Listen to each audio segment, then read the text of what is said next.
Muito bem, voltamos com o nosso Economia e Desenvolvimento para o quarto e último bloco desta semana. Bom, vamos... Sidnei Fontoura Gomes, prazer em tê-lo aqui no programa de novo, Tudo meu, novamente. Como é que estão as coisas por aí? 70 anos de Sindimóveis? Parabéns, 70 né? anos de Sindimóveis. 31 de março, completamos 70 anos. Com muita luta. Uma bela data também, uma data assim de marcante também, né? Com certeza, com certeza. E vamos certamente comemorar daqui a pouquinho, aí perto da Semana do Corretor, estaremos confraternizando com todos os corretores de imóveis do Rio Grande do Sul. Bom, vamos falar um pouquinho daqui a pouco com o Sidnei, mas antes eu quero chamar o comentário do nosso comentarista aqui da área de mercado imobiliário e advocacia, que é o Dr. Gustavo Bernardes. Vem daí, Dr. Gustavo. Caro Silvio, meu comentário hoje é sobre a documentação necessária à aquisição de imóveis. Muitos casos têm aportado ao judiciário acerca da compra de imóveis que, porventura, depois da aquisição, aparecem dívidas ou do proprietário anterior, ou relativas ao próprio imóvel, ou relativas a empresas ao qual o proprietário anterior era sócio, e acabam essas dívidas recaindo sobre o imóvel que foi adquirido por um terceiro. Veja, em todos esses casos, é possível discutir a incidência dessas dívidas sobre o imóvel adquirido.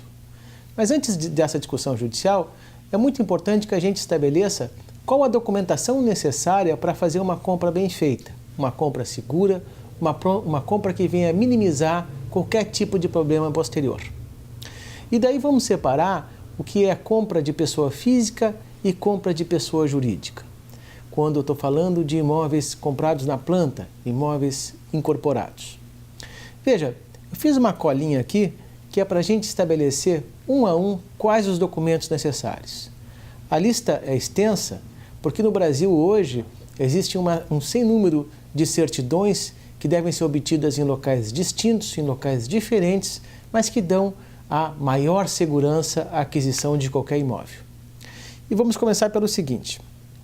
Comprando de pessoas físicas, é importante a gente ter certidões cíveis, criminal e de curatela ou interdito, se houver na pessoa do vendedor algum curatelado ou alguma pessoa interdita, que são aquelas pessoas incapazes, declaradas judicialmente e na qual se nomeou um responsável por essas pessoas. Também é importante obter das pessoas físicas as certidões de família e sucessão, as certidões de execuções cíveis, fiscais, de insolvência civil e ambas da Justiça Federal e da Justiça Civil. Veja, é importante saber se aquela pessoa que constou na matrícula como casada ainda permanece casada ou se ela hoje, se dizendo separada ou divorciada, não o fez de forma judicial ou de forma legal a sua separação ou seu divórcio. Então, essas certidões no âmbito da pessoa física são muito importantes. Também é importante ter as certidões de ações e execuções cíveis, fiscais e de execuções criminais emitidas pela Justiça Federal. É preciso entender que nós temos dois âmbitos, o âmbito da Justiça Civil Estadual e o âmbito da Justiça Civil Criminal e Fiscal no âmbito federal. É importante obter certidões tanto na esfera estadual quanto na esfera federal. Também é importante, e talvez o mais importante, a certidão negativa da distribuição na Justiça do Trabalho e de certidão negativa de débitos trabalhistas emitidos pela Justiça do Trabalho. São duas certidões diferentes. Uma informa a existência de ações trabalhistas em nome do vendedor e a outra informa a existência de condenações trabalhistas já transitadas em julgado, portanto irrecorríveis, e que não foram pagas ainda pelo vendedor. Essas ações, invariavelmente, acabam resultando na penhora do imóvel para garantia dos débitos. É uma certidão, então, muito importante. É importante também certidão de débitos, negativa de débitos para com a Fazenda Pública Estadual. E daí entra também não só a pessoa física do vendedor, se tiver ele alguma empresa em seu nome, mas também as certidões relativas ao próprio imóvel, eventual ITCD, ITBI anterior que não tenha sido pago. É preciso também a certidão emitida pela Fazenda Pública Municipal, que dá respaldo a não haver dívidas de IPTU, dívidas com o município.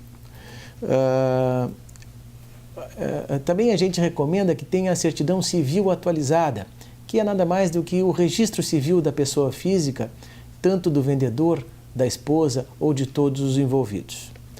Importante também fazer uma pesquisa no Serasa acerca da pessoa física do vendedor ou do eventual CNPJ das empresas a qual ele faz parte.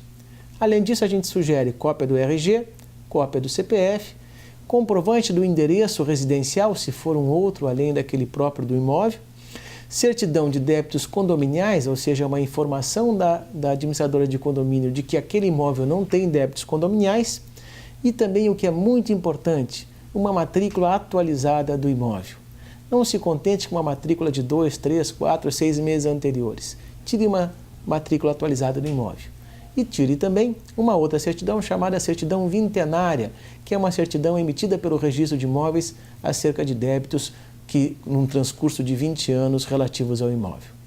Fazendo carga de todas essas petições, de todas essas certidões, analisando de forma cuidadosa todas elas, levando para o seu advogado de confiança, para o seu corretor de confiança, você fará uma boa compra, minimizando os riscos deste imóvel depois responder de uma eventual dívida do proprietário anterior.